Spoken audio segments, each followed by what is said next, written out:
الله كلما ناديت ياه قال يا عبدي أنا الله كلما ناديت ياه قال يا عبدي أنا الله الله الله الله الله كلما ناديت ياه قال يا عبدي أنا الله كلما ناديت ياه قال يا عبدي أنا الله في ربيعنا أطلع. وَإِذْ صَرَفْنَا اب وہ واقعہ آ رہا ہے جس کا میں نے آج شروع میں تذکرہ کیا تھا. یہ واقعہ جو ہے جبکہ حضور طائف سے جب واپس آ رہے تھے تو آپ نے نخلہ ایک مقام ہے اس میں چند دن قیام کیا. وہاں آپ فجر کے وقت ایک روز نماز پڑھ رہے تھے. اس وقت وہاں سے گزر ہوا کچھ جنوں کی ایک جماعت کا، وہ ٹھہر گئے، ٹھٹک کر کھڑے ہوئے اور وہ سنتے رہے قرآن. تو اس پر وہ ایمان لائے اور پھر جا کر اپنی قوم میں انہوں نے فوراً تبلیغ شروع کر دی. تو یہ بات ہمارے لیے بڑی عبرت کی بات ہے کہ جنات کی ایک جماعت نے ایک ہی دفعہ قرآن سنا، ایمان بھی لے آئے اور فوراً مبلغ بن گئے اس کے. لیکن ہم جو ہے سنتے ہیں اور ایک کان سے سن کر دوسرے کان سے نکال دیتے ہیں. ہماری زندگی میں کوئی تبدیلی نہیں آتی. ظاہر بات ہے کہ داعی جب تک نبوت کا سلسلہ جاری تھا وہ اللہ کے نبی ہوتے تھے. اب حضور کے بعد اب داعی جو ہوں گے وہ امت میں سے ہوں گے. کوئی اٹھے گا اللہ کا بندہ، پھر دین کی دعوت دے گا، پھر قرآن کی طرف بلائے گا، پھر لوگوں سے کہے گا کہ آؤ چلو اس راستے پر چلو، اللہ کے دین کا راستہ یہ ہے. اقامت دین کی جد و جہد میں لگو، اس کے لیے اپنے تل بندھن لگاؤ. نبوت کا دروازہ بند ہو چکا، لیکن دعوت اللہ کا دروازہ بند نہیں ہوا ہے، اس کا سلسلہ بند نہیں ہوا. اس امت کے ذمہ بحثیت مجموعی کو ذمہ داری لگا دی گئی. وَكَذَلِكَ جَعَلْنَاكُمْ أُمَّةً وَسَطًا لِتَكُونُوا شُهَدَاءَ عَلَى النَّاسِ وَيَكُونَ الرَّسُولُ عَلَيْكُمْ شَهِيدًا ذمہ ہے. أَوَلَمْ يَرَوْا أَنَّ اللَّهَ الَّذِي خَلَقَ السَّمَاوَاتِ وَالْأَرْضَ وَلَمْ يَعْيَ بِخَلْقِهِنَّ، کیا انہوں نے دیکھا نہیں، غور نہیں کیا کہ وہ اللہ جس نے آسمانوں اور زمین کی تخلیق فرمائی اور وہ تھکا نہیں، ہارا نہیں اس سے، ان کی تخلیق سے. یعنی جیسے کہ سورہ قاف میں ہم پڑھیں گے افعینا بالخلق الاول، کیا ہم عاجز آ گئے ایک دفعہ بنانے کے بعد؟ ہماری ساری جو بھی کریٹو ایکٹیویٹی تھی اور کریٹو پوٹینشیل ہمارا ختم ہو گیا، ایگزاسٹ ہو گیا، ہم دوبارہ نہیں بنا سکتے تمہیں. تو لم یعی بخلقہن، وہ عاجز نہیں آ گیا ان کی تخلیق سے. اب اس کی جو خلاقی کی قوت ہے وہ ختم نہیں ہو گئی ہے. بقادر علی ان یحیی الموتى، تو کیا وہ قادر نہیں ہوگا اس پر کہ مردوں کو زندہ کر دے؟ بلا، کیوں نہیں، انہ علی کل شیء قدیر، یقیناً وہ ہر چیز پر قادر ہے. وَيَوْمَ يُعْرَضُ الَّذِينَ كَفَرُوا عَلَى النَّارِ، اور جس روز کے پیش کیے جائیں گے یہ کافر آگ پر، أَلَيْسَ هَذَا بِالْحَقِّ، اس وقت سوال کیا جائے گا یہ ہے حق، یہ حقیقت ہے یا نہیں؟ تم ڈھکوسلا کہتے تھے، تم کہتے تھے کہ ایسی ہمیں دھونس دی جا رہی ہے، کوئی جہنم وغیرہ نہیں، کوئی حساب کتاب نہیں، کوئی جزا و سزا نہیں، کوئی باس بعد الموت نہیں. أَلَيْسَ هَذَا بِالْحَقِّ، کیا یہ حقیقت نہیں ہے؟ قالوا بلا وربنا، وہ کہیں گے کیوں نہیں، ہمارے پروردگار تیری قسم یہ حق ہے.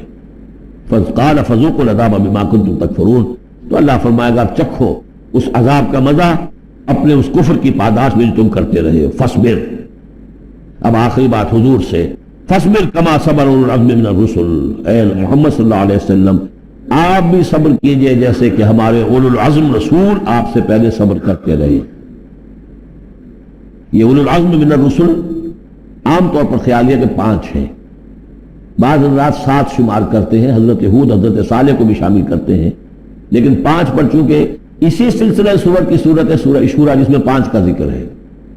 شرع لکم من الدین ما وصى به نوحا والذی اوحینا الیک وما وصینا به ابراہیم وموسیٰ وعیسیٰ.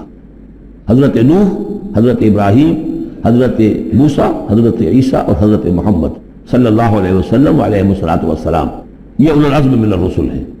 اور اس میں جو یوں سمجھیے کہ عزم اور صبر کا معاملہ جو ہے اس میں حضرت ایک اعتبار سے حضرت نوح سب سے آگے ہے، 950 برس تک جو ہے انہیں صبر کرنا پڑا. فلبث فیہم 1000 سنۃ الا 50 عاما. اور ایک ذاتی تکلیف اس میں حضرت ایوب علیہ السلام، ان کو جو ذاتی تکلیف، بیماری، نہایت ہی تکلیف دہ بیماری، تو اس میں ان کا صبر ایوب اس اعتبار سے مشہور ہے. فاصبر کما صبر اولو العزم من الرسل، صبر کیجئے جیسے کہ ہمارے اولو العزم پیغمبر صبر کرتے رہے. ولا تستعجل لهم، اور ان کے لیے جلدی نہ کیجئے. کیا مطلب؟ یہ خیال جو کبھی شاید حضور کے دل میں بھی آ جاتا ہو، لیکن یہ کہ دوسرے مسلمانوں کے دلوں میں آنا تو بالکل قرین قیاس ہے کہ اللہ تعالیٰ ان کو پکڑتا کیوں نہیں؟ یہ کس طریقے سے بلال کو کیسے مار رہا ہے یہ امیہ ابن خلف؟ اللہ تعالیٰ اس کا ہاتھ چھل کیوں نہیں کر دیتا؟ وہ تو علی کل شیء قدیر ہے، اور اس قوم کو کب تک یہ مہلت دی جائے گی؟ کیوں نہیں ان پر عذاب آ جاتا جیسے کہ عذاب آیا تھا پچھلی قوموں کے اوپر؟ فرمایا نہیں، ولا تستعجل، پچھلی سورت بھی اسی پر ختم ہوئی تھی کہ اے نبی اہل ایمان سے یہ کہیے کہ ذرا ان کو ابھی معاف کریں، ابھی ان کو کچھ عرصے کے لیے، چونکہ جو ہمارا ابھی فیصلہ جو ہے وہ یہ ہے کہ ابھی وہ وقت عذاب کا نہیں آیا ہے، تو ابھی یہ ذرا درگزر کرتے رہیں۔ وہی بات یہاں خاص طور پر واحد کے صیغے میں خطاب کر کے حضور سے کہی جا رہی ہے، فاصبر کما صبر اولو العزم من الرسل ولا تستعجل لهم، ان کے لیے جلدی نہ کیجیے، کانہم یوم یرون ما یوعدون، جس دن کے یہ دیکھیں گے اس عذاب کو، جب عذاب آئے گا تو ایسے محسوس کریں گے لم یلبسوا الا ساعۃ من نہار، کہ نہیں رہے تھے مگر دن کے کسی ایک حصے میں، ایک گھڑی دن کی صرف۔ بلاغ یہ ہے پہنچا دینا، ھذا بلاغ، لیکن ھذا یہاں پر محذوف ہو گیا، ھذا بلاغ، بلاغ یہ پہنچا دینا ہے۔ فہل یہلک الا القوم الفاسقون، تو ہلاک تو وہی کیے جائیں گے، کون ہلاک کیا جائے گا سوائے ان کے کہ جو نافرمان لوگ تھے۔ یہاں یہ جو 8 سورتوں کا ایک سلسلہ چلا آ رہا تھا وہ بھی ختم ہوا، اور یہ کہ جو 5واں جو گروپ ہے مکی اور مدنی صورتوں کا، ان میں سے جو مکیات کا سلسلہ ہے وہ ختم ہو گیا، اور یہ 13 صورتیں ہیں، سورہ سبا، فاطر، پھر یاسین، پھر صافات، پھر صاد، اور پھر یہ 8 صورتیں، سورہ زمر، اور پھر مومن، اور پھر حامیم سجدہ، اور شورا، اور زخرف، اور دخان، اور جاسیہ، اور احقاف۔ یہ صورتیں ہیں کہ جہاں مکیات ہیں۔ اب اس کے ساتھ 3 مدنیات ہیں۔ یہ 3 جو مدنیات ہیں ان میں سے 2 صورتیں تو بڑی ہم وزن ہیں اور جوڑے کی شکل میں ہیں، لیکن ایک صورت جو ہے اگرچہ بہت جامع صورت ہے قرآن حکیم کی وہ، لیکن اس کو ہم کہہ سکتے ہیں مضمون کے اعتبار سے کہ وہ سورہ فتح کا ایک ضمیمہ ہے۔ اگرچہ اسلامی ریاست کے اصول، اسلامی معاشرے کے لیے بنیادی ہدایات کے اعتبار سے قرآن حکیم کی اہم ترین، جامع ترین صورت ہے۔ 18 آیات میں اللہ تعالیٰ نے، یوں سمجھیے کہ سورہ نساء، سورہ مائدہ میں جو اصول دیے ہیں اسلامی معاشرے کے اور اسلامی ریاست کے، ان کا لب لباب اور خلاصہ 18 آیات میں ہے سورہ حجرات کی۔ جہاں تک سورہ محمد صلی اللہ علیہ وسلم کا تعلق ہے، یہ بھی قرآن کی ان صورتوں میں سے ہے کہ جس کے 2 نام ہیں، اس کا نام سورہ قتال بھی ہے۔ زمانہ نزول جو ہے یہ غزوہ بدر سے متصلاً قبل نازل ہوئی ہے، یعنی سورہ بقرہ ہی کا ضمیمہ اس کو سمجھنا چاہیے۔ سورہ بقرہ ہے اکثر وہ آیات جو نازل ہوئی ہیں ہجرت کے بعد سے لے کر اور غزوہ بدر تک، ایک تو ان کا بڑا مجموعہ ہے جو 40 رکوعوں پر مشتمل ہے، وہ تو سورہ بقرہ ہے، لیکن اس کو علیحدہ رکھا گیا ہے، اگرچہ ہے اسی سلسلے کے اندر، اور اس کے علیحدہ رکھنے کا بیان کروں گا کہ سبب کیا ہے۔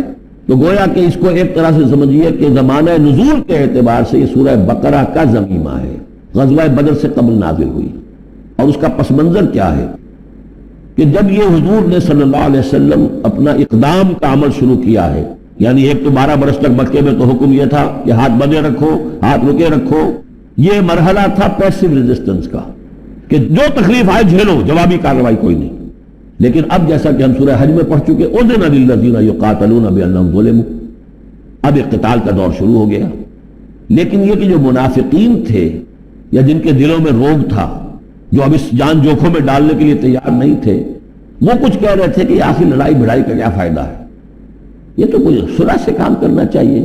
یا کوئی یہ بھی کہتا ہوگا کہ گڑ دے کر مارا جا سکتا ہو تو زہر کا کو دینا ہے، ہم اپنی دعوت اور تبلیغ کے کام کو بس جاری رکھیں۔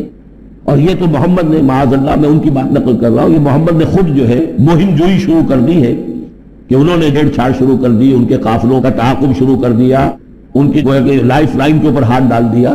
یہ حقیقت اقدام تو کر رہے ہیں یہ خود، اور اس سے گویا کہ لڑائی بھڑائی کا سلسلہ شروع ہو جائے گا۔ تو ان کے دلوں میں تو تھا روگ نفاق کا، کہ وہ چاہتے نہیں تھے کہ ہمارے ایمان کا یہ امتحان ہو جائے کہ ہم سے کہا جائے کہ نکلو اللہ کی راہ میں جان ہتھیلی پر رکھ کر۔ لیکن وہ جو اس کی آڑ لے رہے تھے وہ کہہ رہے تھے کہ یہ لڑائی بھڑائی اور یہ جو ہے فساد، بلکہ صلح جوئی کے ساتھ معاملہ کرو۔ اور نوٹ کر لیجیے سورہ بقرہ کے دوسرے رکوع میں آیا تھا، وَإِذَا قِيلَ لَهُمْ لَا تُفْسِدُوا فِي الْأَرْضِ قَالُوا إِنَّمَا نَحْنُ مُصْلِحُونَ أَلَا إِنَّهُمْ هُمُ الْمُفْسِدُونَ وَلَٰكِن لَا يَشْعُرُونَ۔ تو گویا کہ جو بھی ہو رہی تھی اس وقت ان کی جو ذہن کی کیفیت تھی، اس میں اللہ تعالیٰ کی طرف سے یہ سورہ مبارکہ نازل ہوئی ہے، اور یہ اسلوب کے اعتبار سے پورے قرآن میں منفرد ہے۔ بالکل ابرپٹلی شروع ہو رہی ہے، کوئی تمہید نہیں، کوئی حروف مقطعات نہیں، کوئی اللہ کی حمد، کوئی اور شے، کچھ نہیں، قرآن مجید کی عظمت کچھ نہیں، بلکہ الذین اس سے جملہ شروع ہو رہا ہے جو عام طور پر جملے کے شروع کے لیے عام اسلوب نہیں ہے۔ پھر یہ کہ وہ جو اسلوب ہوتا ہے آیات کے آخر میں اللہ تعالیٰ کے اسماء اور اللہ کی صفات کا، انہ عزیز الحکیم، وہ تو بڑا غفور ہے، رحیم ہے، اس طرح کی کوئی شے آپ کو یہاں نہیں ملے گی، اسلوب بالکل مختلف ہے۔ ہر آیت ابرپٹ شروع ہو رہی ہے، سورت بھی ابرپٹلی شروع ہوئی ہے اور ابرپٹلی ختم ہو جائے گی، اسی طریقے سے ہر آیت جو ہے شروع ہوتی ہے اور ابرپٹلی ختم ہو جاتی ہے بغیر کسی اختتامی اللہ کے اسماء اور صفات کے حوالے کے۔ باقی اس میں اور جو اگلی سورت ہے سورہ فتح، اس میں کیا ترتیب ہے وہ یہ ہے کہ حضور کی انقلابی جد و جہد کا جو آخری مرحلہ تھا، یعنی قتال، آرم کانفلکٹ، اس سے متصلاً قبل یہ سورہ محمد نازل ہو رہی ہے، اور اس کا جو اختتام ہو رہا تھا اور اللہ تعالیٰ کی طرف سے جو فتح آئی ہے اس کی تمہید ہے سورہ حدیبیہ، انا فتحنا لک فتحا مبینا۔ تو گویا کہ یہ دونوں اینڈ ہے اس کے، جو آخری مرحلہ تھا انقلاب محمدی صلی اللہ علیہ وسلم کی جد و جہد کا، اس عام کانفلکٹ شروع ہو رہا ہے غزوہ بدر سے، اس سے قبل یہ صورت نازل ہوئی، اور جب آخری فتح ہونے والی ہے اور وہ فتح مکہ کی ہوگی، لیکن اس سے قبل جو اللہ نے تمہیدی فتح دی ہے وہ فتح ہے انا فتحنا لک فتحا مبینا، وہ صلح حدیبیہ جس کا ذکر جو ہے وہ سورہ فتح کے اندر ہے۔ یہ ربط ہے ان میں۔ بسم اللہ الرحمن الرحیم، الذین کفروا وصدوا عن سبیل اللہ اضل اعمالہم، جن لوگوں نے کفر کیا اور اللہ کے راستے سے روکا اور خود بھی رکے، صدا یا سدو میں عرض کر چکا ہوں بار بار، رکنا بھی روکنا بھی، یہ فعل لازم بھی ہے، فعل متعدی بھی ہے۔ جنہوں نے کفر کیا خود بھی رکے اور دوسروں کو بھی روکا اللہ کے راستے سے، اللہ نے ان کی ساری جد و جہد کو ضائع کر دیا، اضل اعمالہم، ان کی ساری کوشش جو تھی اللہ کے دین کے راستے کو روکنے کی، حضور کی دعوت کے راستے کو روکنے کی، آ چکی، ضائع ہو چکی، اکارت ہو چکی، اور اب یہ قافلہ جو ہے دعوت محمدی کا صلی اللہ علیہ وسلم اور انقلاب نبوی کا، یہ اپنی منزل کی طرف بڑھے گا، وہ آخری درجے میں اب شامل ہونے والا ہے۔ والذین آمنوا وعملوا الصالحات وآمنوا بما نزل علی محمد وهو الحق من ربهم کفر عنہم سیئاتہم واصلح بالہم، اور اس کے برعکس جو لوگ ایمان لائے، جنہوں نے نیک عمل کیے اور جو ایمان لائے اس شے پر جو نازل کی گئی ہے محمد پر صلی اللہ علیہ وسلم، وهو الحق، اور وہ حق ہے، من ربهم، ان کے رب کی طرف سے، کفر عنہم سیئاتہم، اللہ نے دور کر دیے، معاف کر دیے ان سے ان کی خطائیں، ان کی غلطیاں، واصلح بالہم، اور ان کے حال کو، ان کی کیفیت کو سنوار دیا، بنا دیا، ان کی سیرتیں، ان کے کردار۔ اب دیکھ لو یہ صحابہ کی جماعت جو ہے، ان کی سیرتیں دیکھو، ان کی شخصیتیں دیکھو، اللہ تعالیٰ نے ان کو نکھار کر ان بھٹیوں میں سے گزار کر کے جو مکے میں تھی، جن میں سے کہ آزمائشوں کی بھٹیوں میں سے نکل کر آئے ہیں تو کندن ہو چکے ہیں، خالص زر خالص۔ ذالک بأن الذین کفروا اتبعوا الباطل، یہ اس لیے کہ جن لوگوں نے کفر کیا انہوں نے باطل کی پیروی کی، لہذا وہ تو نتیجہ اس کا وہی نکلنا تھا جو نکل رہا ہے۔ وَأَنَّ الَّذِينَ آمَنُوا اتَّبَعُوا الْحَقَّ مِن رَبِّهِمْ، اور جو لوگ ایمان لائے انہوں نے پیروی کی حق کی جو ان کے رب کی طرف سے آیا ہے۔ كَذَلِكَ يَضْرِبُ اللَّهُ لِلنَّاسِ أَمْثَالَهُمْ، اسی طرح اللہ تعالیٰ لوگوں کے لیے ان کی مثالیں بیان کرتا ہے۔ بسم اللہ الرحمن الرحیم، فَإِذَا لَقِيتُمُ الَّذِينَ كَفَرُوا، تو اے مسلمانوں اب تمہاری مٹ بھیڑ ہو کافروں سے، اب جو ہے عام کانفلکٹ شروع ہونا ہے، اب تلوار سے ٹکرائے گی، میدان میں تمہیں آنا پڑے گا، تو اس کا قاعدہ کیا ہے؟ فَضَرْبَ الرِّقَابِ، تو ان کی گردنوں کو مارنا ہے، پہلا کام یہ ہے، ان کی گردنیں مارو، انہیں قتل کرو۔ حَتَّى إِذَا أَسْخَنْتُمُوهُمْ، یہاں تک کہ جب تم ان کو اچھی طریقے سے کچل دو، ان کی طاقت ختم ہو جائے، فَشُدُّ الْوَثَاقَ، پھر تم ان کو قیدی بنا سکتے ہو، پھر باندھو ان کو مضبوطی کے ساتھ۔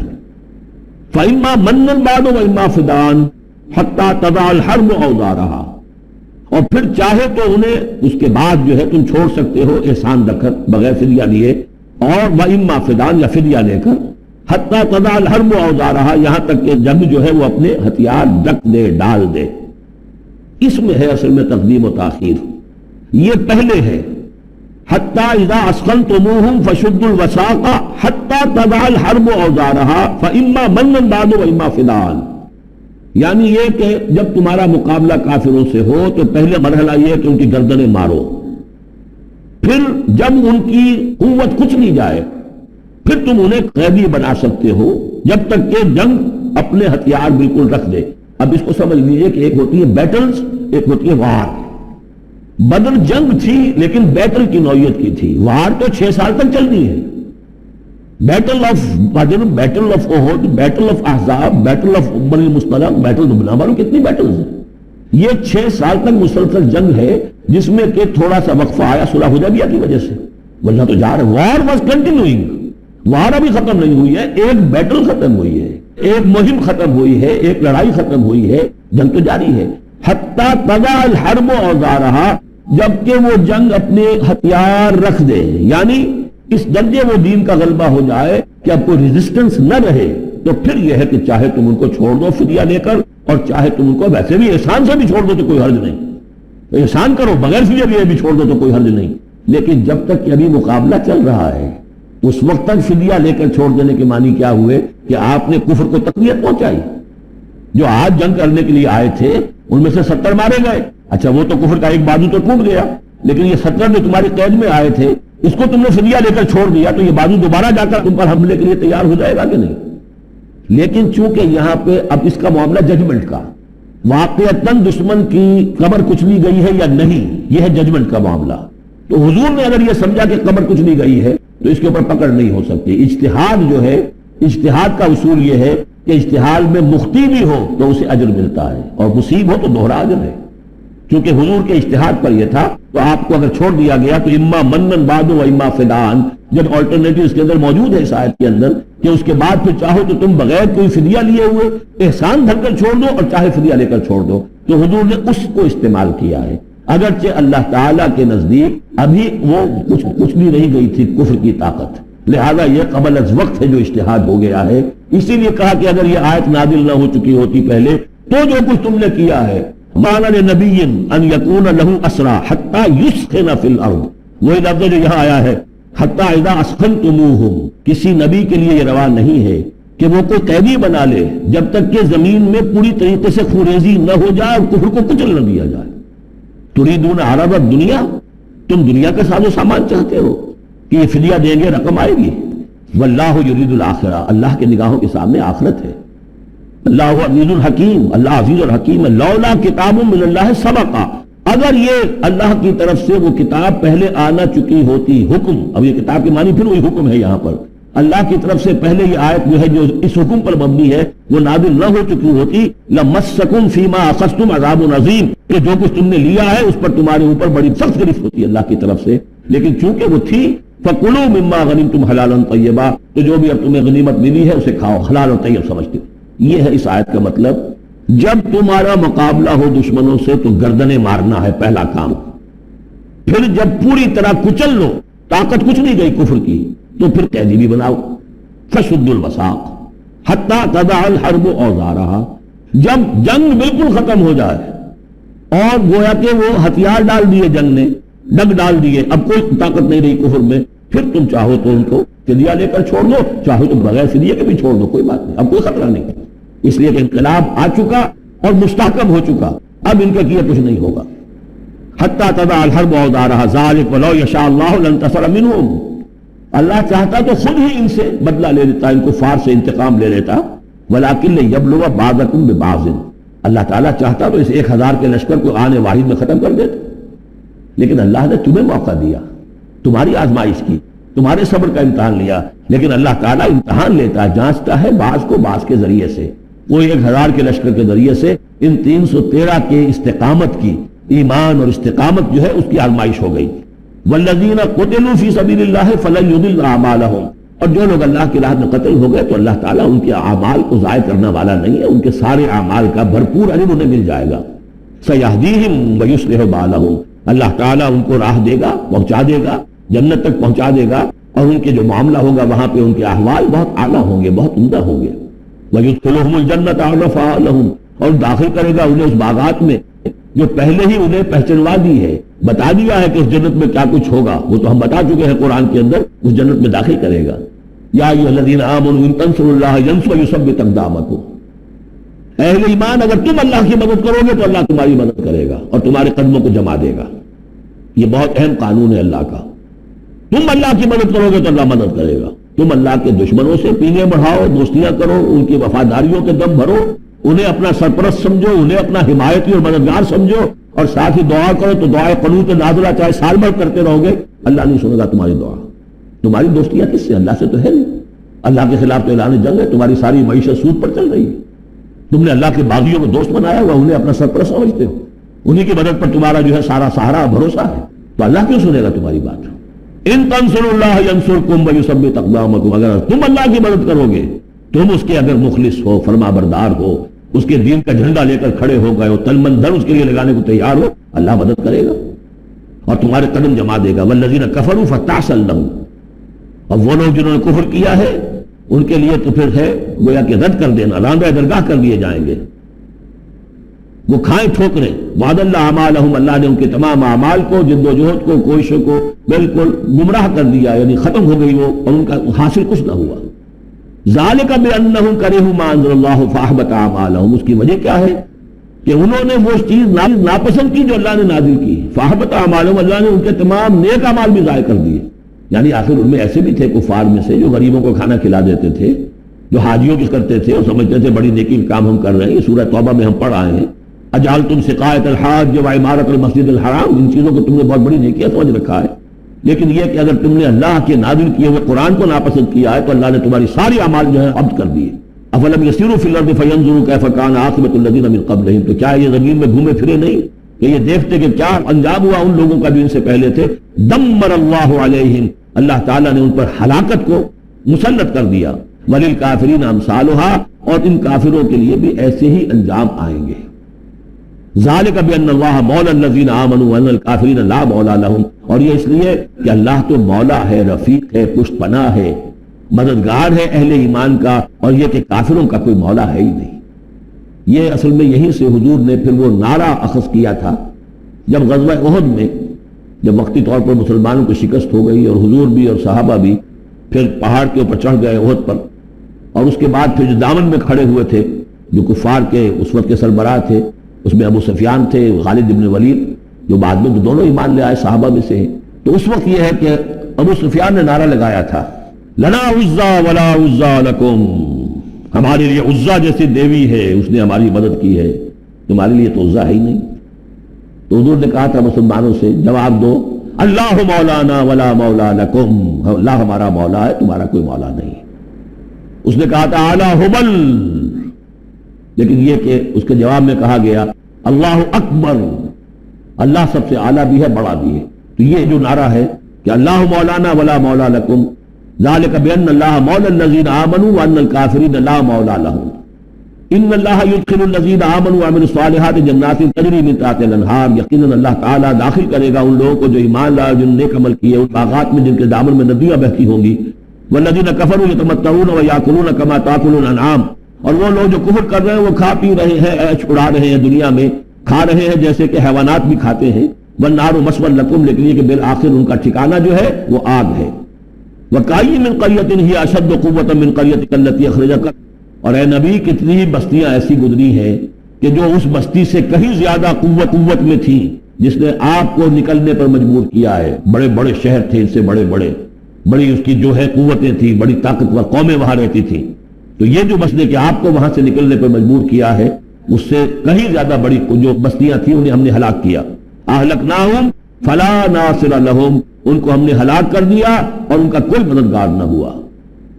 افمن کان علی بینۃ من ربہ کمن زین لہ سوء عملہ، تو بھلا وہ شخص جو اپنے رب کی طرف سے بینہ پر ہے، اس کی سرشت اور اس کی فطرت نیک ہے، اور پھر یہ کہ اس کو اللہ تعالیٰ نے جو ہدایت دی ہے وہ اس پر قائم ہے، کمن زین لہ سوء عملہ، کیا وہ اس جیسا ہو جائے گا کہ جس کے اعمال اس کے لیے مزین کر دیے گئے ہیں، برے اعمال اس کے، لیکن اسے محسوس ہوتا ہے کہ بڑے شاندار میرے اعمال ہیں، میری تہذیب، طریقتکم المثلی، تمہارا بہت اعلیٰ کلچر، مثالی کلچر، واتبعوا اہواءہم، اور انہوں نے پیروی کی ہے اپنی خواہشات کی۔ ان دونوں میں ظاہر بات ہے کہ مساوات نہیں ہو سکتی، وہ جو اللہ کی طرف سے بینہ پر ہے وہ کامیاب ہونے والے ہیں، اور یہ لوگ جو اپنی خواہشات کی پیروی کر رہے ہیں ناکام ہونے والے ہیں۔ كلما ناديت ياه قال يا عبدي مثل الجنة التي وعد المتقون فيها أنهار من ماء عاص وأنهار من لبن لم يتغير طعمه وأنهار من خمر لذة للشاربين وأنهار من عسل مصفى ولهم فيها من كل الثمرات ومغفرة من ربهم كمن هو خالد في النار وسقوا ماء حميما فقطع أمعاءهم مثال اس جنت کی جس کا وعدہ کیا گیا ہے متقیوں سے، اس میں نہریں ہیں پانی کی جن میں کوئی بو نہیں، اور نہریں ہیں دودھ کی جس کا ذائقہ تبدیل نہیں ہوتا، وانہار من خمر، اور ایسی شراب کی نہریں کہ جو لذت والی ہے پینے والوں کے لیے، وانہار من عسل مصفا، اور نہریں ہیں ایسے شہد کی جس کو صاف کیا جا چکا ہو، جھاگ اتارا جا چکا ہو، وَلَهُمْ فِيهَا مِنْ كُلِّ الثَّمَرَاتِ، اور پھر مزید برآں ان کے لیے ہوں گے وہاں تمام میوے، تمام پھل، وَمَغْفِرَةٌ مِّن رَبِّكُمْ، اور مغفرت ہوگی ان کے رب کی طرف سے، کمن ہوا خالد فی النار، بھلا وہ لوگ کہ جو ان جنتوں میں ہوں گے ان کے برابر ہو سکتے ہیں وہ کہ جو رہیں گے ہمیشہ آگ میں، وَسُقُوا مَاءً حَمِیمًا، اور انہیں پینے کو دیا جائے گا کھولتا ہوا پانی، فقطع معاہم، جو ان کی عقلیوں کو کاٹ کر رکھ دے گا، وَمِنْهُمْ مَنْ يَسْتَمِعُ إِلَيْكَ۔ اب یہاں سے جو اصل مضمون سورہ مبارکہ کا ہے جو میں پہلے عرض کر چکا ہوں کہ قتال سے جو طبیعت اب گھبرا رہی تھی کچھ لوگوں کی، خاص طور پر جن کے دلوں میں رعب تھا، منافقت تھی، ان کی کیفیت ہے جو سورہ مبارکہ میں بڑی تفصیل سے آئے گی۔ وَمِنْهُمْ مَنْ يَسْتَمِعُ إِلَيْكَ، ان میں سے کچھ لوگ ایسے بھی ہیں جو اے نبی آپ کی بات بڑی توجہ سے سنتے ہیں، حتیٰ اذا خرجوا من عندك، یہاں تک کہ جب وہ آپ کے پاس سے نکل کر باہر جاتے ہیں، قالوا للذین اوتوا العلم ماذا قال آنفا، تو وہ کہتے ہیں ان کو کہ جنہیں علم دیا گیا، کیا کہا انہوں نے، اب یہ نئی بات آج کیا کہہ دی انہوں نے۔ یہ اوتوا العلم سے مراد اہل ایمان بھی ہو سکتے ہیں کہ وہ لوگ اہل ایمان میں سے جو لوگ ان میں زیادہ سمجھدار ہیں اور جن کو سمجھتے ہیں کہ زیادہ ان کو اللہ نے فہم عطا فرمایا، ان سے پوچھتے ہیں یہ بات کچھ سمجھ میں نہیں آئی جو آج کہی ہے محمد نے صلی اللہ علیہ وسلم، یا پھر یہ اہل کتاب سے جا کر پوچھتے ہیں جو علم والے جن کو علم پہلے دیا گیا تھا، ماذا قال آنفا، یہ کیا کہہ دیا، یعنی جنگ کے بارے میں جو بھی اب کوئی تجویز ہو رہی ہے، اقدام کا مرحلہ ہے، نکلنا ہے، قریش کے قافلوں کا پیچھا کرنا ہے، ماذا قال آنفا اولئک الذین طبع اللہ علی قلوبہم، یہ وہ لوگ ہیں کہ جن کے اوپر اللہ تعالیٰ نے مہر کر دی ہے، واتبعوا اہواءہم، اور یہ اپنی خواہشات کی پیروی کر رہے ہیں، یعنی یہ ہچکچاہٹ جن کے اندر پیدا ہو گئی ہے در حقیقت یہ نشانی ہے اس بات کی کہ ان کے دلوں میں منافقت پیدا ہو چکی ہے۔ والذین اہتدوا زادہم ھدی، اور جو ہدایت پر ہیں اللہ تعالیٰ نے ان کی ہدایت میں اضافہ کیا ہے، اس نئے مرحلے کے آنے سے ان کے جوش ایمان میں اور ذوق شہادت میں اضافہ ہو گیا ہے۔ وآتاہم تقواہم، اللہ تعالیٰ نے انہیں ان کے تقوی میں اور اضافہ فرمایا ہے۔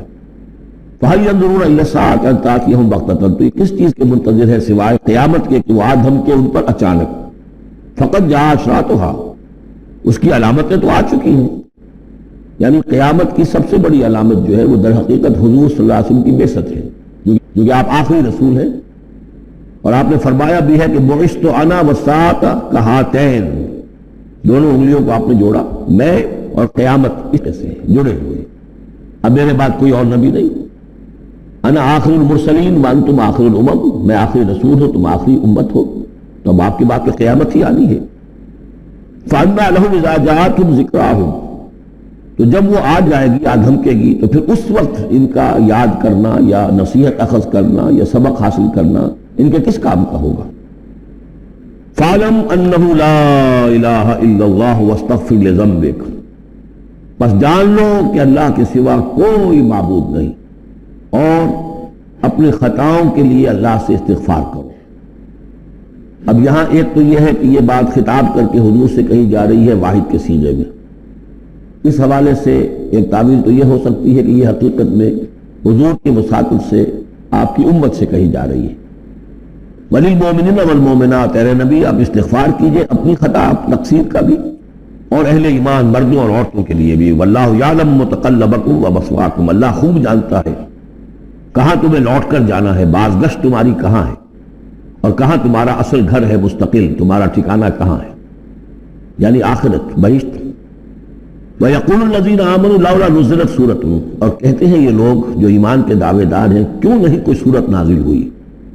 یہ بہت اہم آیت ہے اس سورت کی، کہ اصل میں حضور نے جب وہ چھوٹی چھوٹی مہمیں بھیجنی شروع کر دی تھی، اس وقت تک کوئی ایسی صحیح آیت جب اللہ کے راستے میں نکلو اور قتال کرو شاید نازل نہیں ہوئی۔ اذن کے درجے میں تو بات آ گئی کہ سورہ حج کے اندر آیت نازل ہو گئی تھی، لیکن سورہ حج کو بھی بعض حضرات چونکہ مدنی سمجھتے ہیں تو ہو سکتا ہے وہ بھی اس کے بعد نازل ہوئی ہو اگر وہ رائے صحیح ہو۔ باقی سورہ بقرہ کے اندر جو آیات آئی ہیں وہ بھی یہ ہے کہ جب وہ تم سے جنگ کریں، قاتلوا فی سبیل اللہ الذین یقاتلونکم، اور بظاہر ہجرت کے بعد ابتدا ابھی مکے والوں کی طرف سے نہیں ہوئی تھی، انیشیٹو حضور نے لیا ہے، چھوٹے چھوٹے دستے آپ نے بھیجنے شروع کر دیے، ان کا گھیراؤ گویا کہ آپ کر رہے ہیں۔ ایک تو پولیٹیکل آئسولیشن آف قریش کہ جہاں بھی آپ گئے 4 مہموں میں تو آپ خود بھی تشریف لے گئے، 8 مہمات ہیں کل بدر سے پہلے، جن میں سے 4 میں آپ نے بھی شرکت فرمائی، اس لیے وہ غزوات کہلاتے ہیں۔ عام ہمارا خیال ہے کہ پہلا غزوہ جو ہے غزوہ بدر ہے، اس سے پہلے 8 ہیں مہمات، جن میں سے 4 سرایا ہیں جن میں حضور تشریف نہیں لے گئے، مسلمانوں کو آپ نے بھیجا، اور 4 غزوات ہیں۔ جہاں آپ گئے وہاں جا کر آپ نے وہاں کے قبیلے سے، اس علاقے میں جو قبیلہ آباد تھا اس سے آپ نے صلح کر لی۔ اب یا تو وہ پہلے حلیف تھا قریش کا، اب حلیف بن گیا وہ حضور کا صلی اللہ علیہ وسلم، یا یہ کہ نیوٹرل بن گیا، اس نے کہا کہ نہ ہم آپ کی مدد کریں گے قریش کے خلاف، نہ قریش کی مدد کریں گے آپ کے خلاف۔ نتیجہ یہ ہوا کہ پولیٹیکل جو انفلوئنس تھا، zone of influence, political influence Quraysh کا وہ کم ہو رہا ہے۔ پھر آپ نے قافلوں کا پیچھا کیا تو اس سے اندازہ ہوا کہ اب ان کی لائف لائن جو ہے، ان کی تو شہرت تھی وہ، اس کے اوپر آپ نے ہاتھ ڈالا۔ یہ چیزیں چونکہ آپ کی طرف سے ہوئی ہیں، اس وقت تک مکے والوں کی طرف سے جو بھی کچھ انہوں نے کیا، مکے میں ستایا، مارا، پیٹا، وہ تھے اپنی جگہ۔ ہجرت کے بعد ان کی طرف سے کوئی اقدام نہیں ہوا۔ اس پر یہ لوگ جو تھے، جو ذرا اس جنگ وغیرہ سے اور اس معاملے سے اوپر آ رہے تھے، تو ان کو ایک دلیل ملی ہوئی تھی، وہ کہتے تھے لولا نزلت سورۃ، کیوں نہیں کوئی سورت نازل ہو جاتی۔ یہ تو محمد صلی اللہ علیہ وسلم نے خود ہی اپنا ایک سلسلہ شروع کر دیا ہے اپنی ذاتی رائے سے۔ ان کا خیال ہوگا جیسے کوئی مہم جو انسان ہوتا ہے، تو شاید اسی طریقے سے اب یہ جو ہے مہم جو انسان بن گئے۔ لولا نزلت سورۃ فاذا انزلت سورۃ محکمۃ، پھر جب ایک محکم سورت نازل کر دی گئی، وذکر فیہا القتال، اور اس میں قتال کا حکم آ گیا۔ رأیت الذین فی قلوبہم مرض، تو اب تم دیکھو گے ان لوگوں کو کہ جن کے دلوں میں روگ ہے، ینظرون الیک نظر المغشی علیہ من الموت، اب آپ کی طرف ایسے دیکھیں گے جیسے وہ شخص دیکھتا ہے جس پر موت کی غشی طاری ہو رہی ہوتی ہے۔ دلیل ان کی ختم ہو گئی۔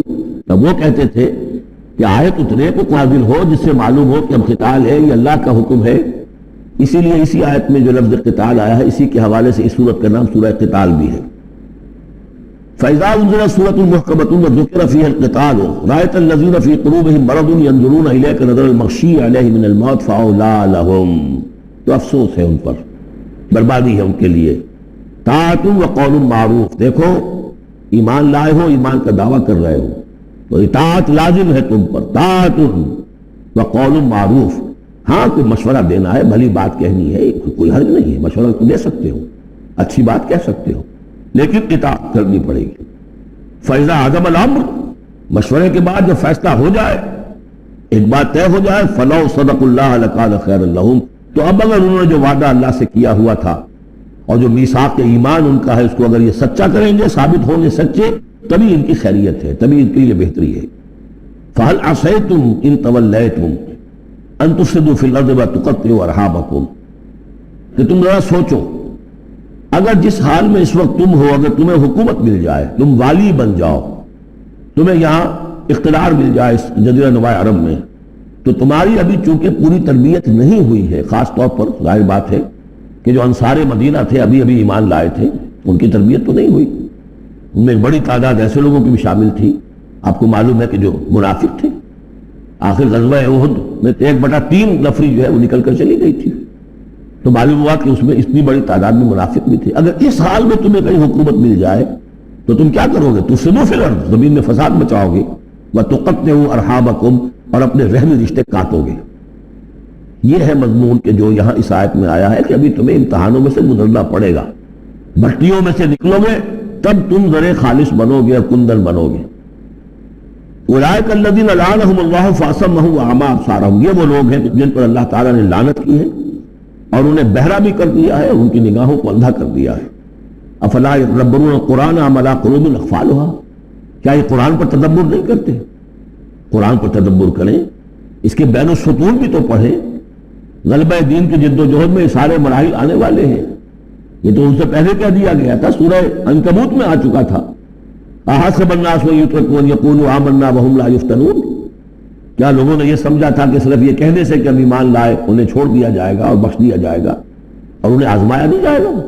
وَلَقَدْ فَتَنَّا الَّذِينَ مِن قَبْلِهِمْ فَلَيَعْلَمَنَّ اللَّهُ الَّذِينَ صَدَقُوا وَلَيَعْلَمَنَّ الْكَاذِبِينَ، ہم نے تو ہمیشہ جو بھی ان سے پہلے تھے ان کو بھی آزمایا ہے، اور اللہ تو صاف کھول دے گا، واضح کر دے گا کہ کون حقیقت میں سچے مومن ہیں اور کون جھوٹ موٹ کے مومن بنے ہوئے ہیں۔ اور اسی صورت میں آگے بھی آ گیا فَلَيَعْلَمَنَّ اللَّهُ الَّذِينَ آمَنُوا وَلَيَعْلَمَنَّ الْمُنَافِقِينَ، اللہ تو بالکل دودھ کا دودھ پانی کا پانی جدا کر دے گا کہ اللہ تعالیٰ کھول دے گا کہ کون واقعی مومن اور کون منافق ہے۔ تو کیا یہ لوگ قرآن پر تدبر نہیں کرتے یا ان کے دلوں پر کفر پڑ چکے ہیں؟ ان الذین ارتدوا علی ادبارہم من بعد ما تبین لہم الہدی، یقیناً وہ لوگ جو اپنی پیٹھوں کے بل مڑ جائیں گے اس کے بعد کہ ان پر ہدایت واضح ہو چکی ہو۔ الشیطان سول لہم، شیطان نے در حقیقت ان کے لیے یہ مرحلہ ارتداد کا اور پیچھے مڑ جانے کا آسان کر دیا ہے۔ وَأَمْلَى لَهُمْ، اور ان کو بڑی طول عمل کے اندر پھنسا دیا ہے، لمبے لمبے ان کی امیدیں ہیں دنیا کے اندر۔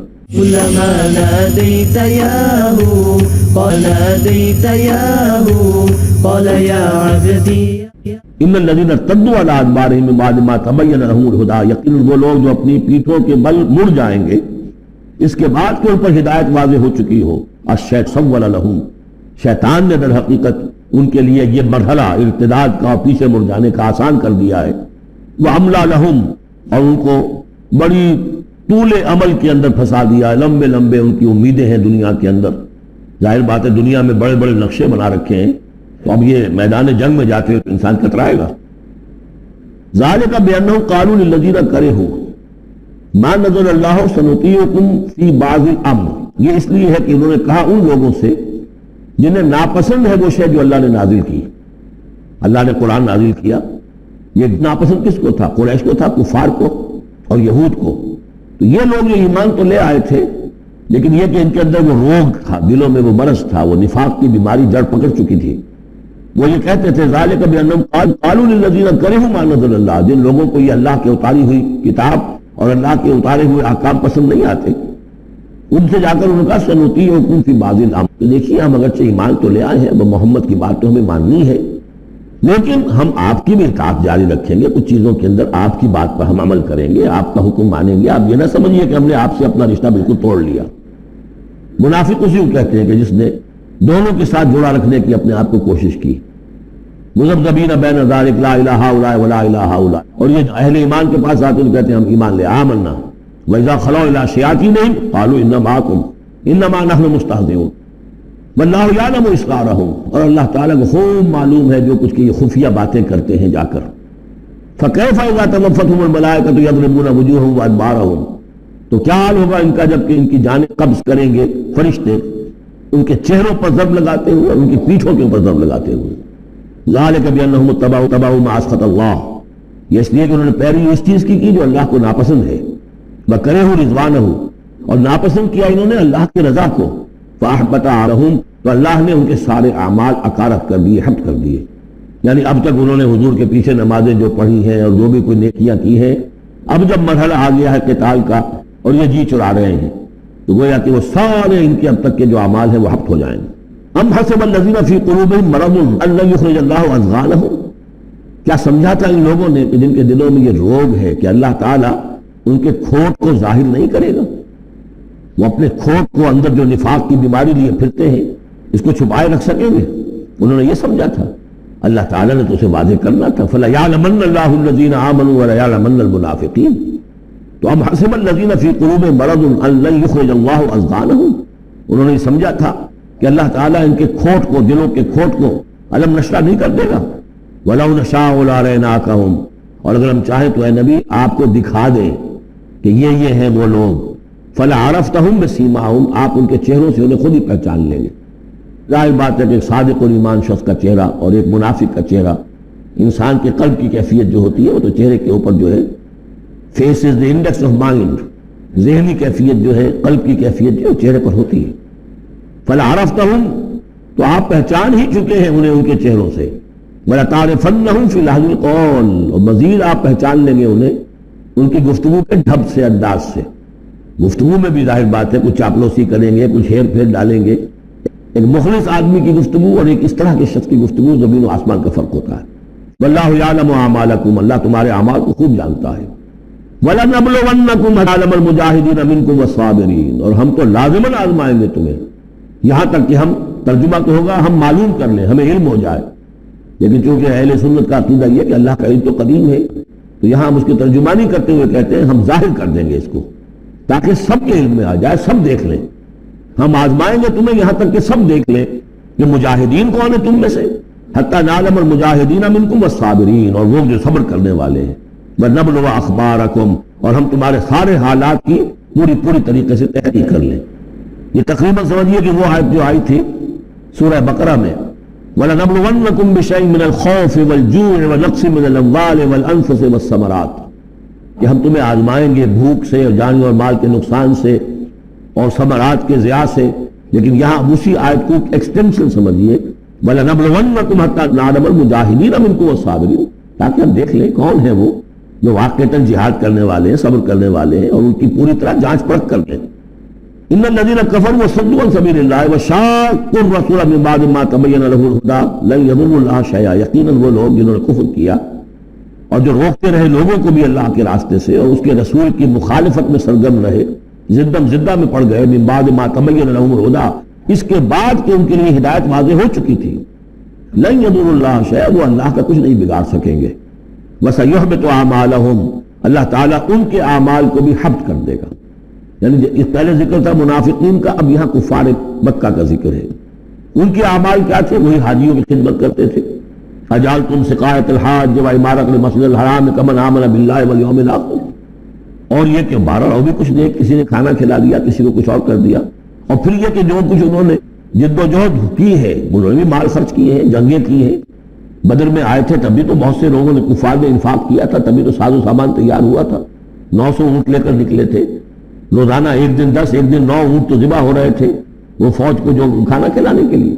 تو آخر لوگوں نے کنٹریبیوٹ کیا تھا، تو یہ سارے اعمال ان کے اکارت چلے گئے. یا ایھا الذین آمنوا اطیعوا اللہ واطیعوا الرسول ولا تبطلوا اعمالکم، اہل ایمان اللہ کی اطاعت کرو اور اس کے رسول کی اطاعت کرو. لا تبطلوا اعمال، اپنے اعمال ضائع نہ کرا بیٹھنا. یعنی اب تک اگر تم نے کچھ اعمال کیے ہیں، کوئی محنت بھی کی ہے، کچھ انفاق بھی کیا ہے، کچھ اور جد و جہد کی ہے، لیکن اب جو یہ مرحلہ نیا آ گیا ہے، اس کو یوں سمجھیے اب امر حال یہ ہے، اللہ کا اس کے رسول کا جس وقت جو حکم ہے اس وقت اس کو ماننا ہوگا. اب حکم یہ ہے، لہذا اگر اس میں تم نے کہیں پیٹھ دکھا دی تو تم اپنے سارے سابقہ اعمال کو باطل کرا لو گے. ان الذین کفروا وصدوا عن سبیل اللہ ثم ماتوا وهم کفار فلن یغفر اللہ لهم، یقیناً وہ لوگ کہ جنہوں نے کفر کیا اور اللہ کے راستے سے وہ روکتے رہے اور یا رکے رہے، یہ دونوں جیسے میں نے اس کیا کہ صدا یا صدو جو ہے یہ فعل لازم بھی ہے، فعل متعدی بھی ہے. ثم ماتوا وهم کفار، اور وہ مر گئے اسی حال میں کہ وہ کافر تھے. فلن یغفر اللہ لهم، تو ایسے لوگوں کو اللہ تعالیٰ ہرگز نہیں بخشے گا. فلا تہنوا، تو اے مسلمانوں تم ڈھیلے نہ پڑو، بوجھے پن کا مظاہرہ نہ کرو. وتدعوا الی السلم، اور تم جو اب یہ کہہ رہے ہو صلح کی بات ہونی چاہیے اور سلامتی کی بات ہونی چاہیے اور خام خواہ کی لڑائی جھگڑا جو ہے اس سے کیا حاصل ہے، یہ جو تم کر رہے ہو یہ نہ کرو. فلا تہنوا وتدعوا الی السلم، بلکہ اب جو مرحلہ آ گیا ہے اب تو سرفروشی کا مرحلہ آ گیا ہے. وانتم الاعلون، اور گھبراؤ نہیں، تم ہی سب سے اونچے رہو گے، سربلند رہو گے، غالب ہوگے. واللہ معکم، اللہ تمہارے ساتھ ہے، اس کی مدد تمہاری شامل حال ہے. ولن یترکم اعمالکم، اللہ تعالیٰ تمہارے اعمال ضائع نہیں کرے گا. انما الحیات الدنیا لعب و لہو، یہ دنیا کی زندگی تو کھیل ہے اور کچھ جی کا بہلانا ہے، اس کے سوا کیا ہے. آخرت کے مقابلے میں تو یہ دھوکے کا سامان ہے، دھوکے کی پٹی ہے. وما الحیات الدنیا الا متاع الغرور وان تؤمنوا وتتقوا یؤتکم اجورکم، اگر تم ایمان لاؤ، ایمان پر قائم رہو اور اپنے رب کا تقوی اختیار کیے رکھو، اللہ تعالیٰ تمہیں دے گا تمہارے بدلے، تمہارے اجر. ولا یسألکم اموالکم، وہ تم سے تمہارے مال نہیں مانگتا. مطلب یہ کہ سارے مال نہیں مانگتا یا تم سے زبردستی مال نہیں مانگتا. دیکھیے دونوں چیز ذہن میں رکھیے، اللہ مال تو مانگتا ہے. من ذا الذی یقرض اللہ قرضا حسنا، کون ہے جو اللہ کو قرض حسنا دیتا ہے؟ کتنی مرتبہ کہا اللہ کی راہ میں انفاق کرو، اللہ کی راہ میں انفاق کرو. سورہ بقرہ میں ہم پڑھ چکے ہیں، انفقوا فی سبیل اللہ ولا تلقوا بایدیکم الی التہلکہ، اللہ کی راہ میں خرچ کرو، لگا دو، اپنے آپ کو اپنے ہاتھوں ہلاکت میں مت ڈالو. یہ اللہ کا مال مانگنا تو ہے، لیکن ایک تو یہ کہ جبر نہیں کیا. یہ کمال ہے محمد رسول اللہ صلی اللہ علیہ وسلم کا، اتنی عظیم انقلابی جد و جہد. کبھی آپ نے نہیں کہا کہ ایمرجنسی ہے لہذا اب سب کا مال ضبط، فلاں کا مال ضبط، کچھ نہیں. جو بھی تشویق ہے، ترغیب ہے، لیکن جس نے دیا اپنی مرضی سے دیا. سوائے ایک جنگ کے نفیر عام بھی نہیں تھی. تشویق ہے، ترغیب ہے. حرض المؤمنین علی القتال، نکلو اللہ کی راہ میں. شہادت جو ہے اس کو اپنا مقصود سمجھو. شہادت ہے مطلوب و مقصود مومن. جبر نہیں کیا. یہ کمال ہے میرے نزدیک. ویسے تو کمال ہر پہلو سے ہے، لیکن یہ نکتہ بھی ذہن میں رکھیے کہ کہیں بھی کسی صورتحال میں جبر کا معاملہ نہیں آئے. تو اللہ تعالیٰ تم سے جبرن نہیں مانگتا یا کل کے کل مال نہیں مانگتا. ان یسألکموہا، اگر وہ تم سے مانگے تمہارے سارے مال، فیحفکم، اور تم پر سختی کرے، تنگی کرے، تبخلوا، تم بخل سے کام لوگے، ویخرج اضغانکم، اور اللہ ظاہر کر دے گا پھر تمہارے اندر کے کھوٹ کو. جو تمہارا کھوٹ اندر ہے وہ زبانوں پر آ جائے گا، جیسا کہ غزوہ احزاب کے موقع پر آ گیا کہ ما وعدنا اللہ ورسولہ الا غرورا. منافقین نے یہ بات کہہ دی کھلم کھلا کہ اللہ اور اس کے رسول نے تو ہمیں دھوکہ دیا، سب باغ دکھائے. ہاں انتم ہؤلاء تدعون لتنفقوا فی سبیل اللہ، تمہیں بلایا جا رہا ہے، ترغیب دی جا رہی ہے، تمہیں تشویق کی جا رہی ہے کہ تم اللہ کی راہ میں خرچ کرو. لتنفقوا فی سبیل اللہ فمنکم من یبخل، تم میں سے کوئی وہ بھی ہے جو بخل سے کام لیتے ہیں. ومن یبخل فانما یبخل عن نفسہ، جو کوئی بخل سے کام لے رہا ہے وہ بخل اپنے آپ سے کر رہا ہے. وہ اپنے وہ فائدے چھوڑ رہا ہے کہ جو انفاق سے اسے ملیں گے. ایک کے 700 ملتے ہوں تو اگر نہیں دے رہے آپ ایک تو کس کا گھاٹا کیا؟ اپنا نقصان کیا نا. تو وہ تو اپنی جان سے ہی بخل کر رہا ہے. واللہ الغنی وانتم الفقراء، اور اللہ تعالیٰ تو غنی ہے. یہ تو تمہارے امتحان کے لیے مانگ رہا ہے تم سے. اللہ کو قرض دو. اللہ تعالیٰ تم سے صدقات بھی قبول کر لیتا ہے. وَيَقْبَلُ الصَّدَقَاتِ، صدقات قبول کر لیتا ہے. یہ اللہ تعالیٰ کی طرف سے تمہارے لیے تمہارا اعزاز ہے، اکرام ہے. واللہ الغنی، حالانکہ وہ غنی ہے. وَأَنْتُمُ الْفُقَرَاءُ، اور محتاج اصل میں تم ہے. وَإِن تَتَوَلَّوْا، یہ آیت بڑی فیصلہ کن ہے. ان تتولوا، اگر تم پیٹھ پھیر لوگے، یستبدل قوما غیرکم، تو تمہیں ہٹا کر کسی اور قوم کو لے آئے گا. ثم لا یکونوا امثالکم، پھر وہ تمہاری طرح کے نہیں ہوں گے. اب یہ ہو سکتا ہے کہ اس کا اطلاق جو ہے اس وقت کے کچھ لوگوں پر بھی ہوا ہو کہ جنہوں نے منافقت کی بنا پر پیٹھ موڑ لی. اللہ نے اپنے نبی کے لیے ان سے زیادہ جو ہے جانثار قسم کے اہل ایمان جو ہے وہ فراہم کر دیے.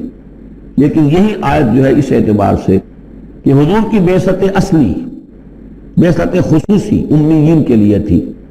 بنی اسماعیل اور عرب کے مشرکین جو ان کے تابع تھے، ان کے لیے یہ کہ یہ بات ان سے کہی جا رہی ہے کہ اب تمہیں سے امت بنی ہے. امت المسلمہ کن سے بنی ہے؟ اس کا نیوکلیس اہل عرب، وہی امت عرب کے لوگ. اگر یہ مشن جو تمہارے حوالے ہوا ہے کذالک جعلناکم امۃ وسطا لتکونوا شہداء علی الناس ویکون الرسول علیکم شہیدا، اگر تم نے اس مشن سے منہ موڑ لیا تو اللہ تمہیں ہٹائے گا، معزول کر دے گا، کسی اور قوم کو لے آئے گا. چنانچہ میرے نزدیک اس آیت کا ظہور ہوا ہے بتمام و کمال 13ویں صدی عیسوی میں، جبکہ اللہ تعالیٰ نے عربوں کو امت مسلمہ کی قیادت سے معزول کر دیا. 1258 عیسوی میں سقوط بغداد ہوا. ہلاکو کے ہاتھوں جو مسلمانوں پر تاتاریوں کے ہاتھوں بیتی ہے، کروڑوں مسلمان قتل ہوئے اس وقت، معمولی نہیں. اور آخری خلیفہ بنو عباس کا اس کو کھینچ کر محل سے گھسیٹ کر باہر نکالا گیا، جانور کی ایک کھال میں لپیٹ کر تاتاریوں نے اپنے گھوڑوں کے سموں تلے اسے کچل دیا. وہ گویا کہ عربوں کا معزول ہونا تھا امت مسلمہ کی قیادت سے. اس کے بعد کچھ عرصہ گزرا ہے، لیکن پھر اللہ نے وہ ایک معجزہ دکھایا کہ انہی تاتاریوں میں سے کتنی قومیں ایمان لے آئیں. ہے آیا فتنہ تاتار کے افسانے سے، پاسباں مل گئے کعبے کو صنم خانے سے. پھر وہی تاتاری تھے جن میں سے ترکان تیموری نکل آئے، ترکان سلجوقی اور Terken Usmani, great Ottoman umpire. پھر خلافت بھی اللہ نے پھر وہاں منتقل کر دی. 400 برس پر خلافت جو ہے وہ بھی ترکان عثمانی کے پاس رہی. ان تتولوا یستبدل قوما غیرکم ثم لا یکونوا امثالکم.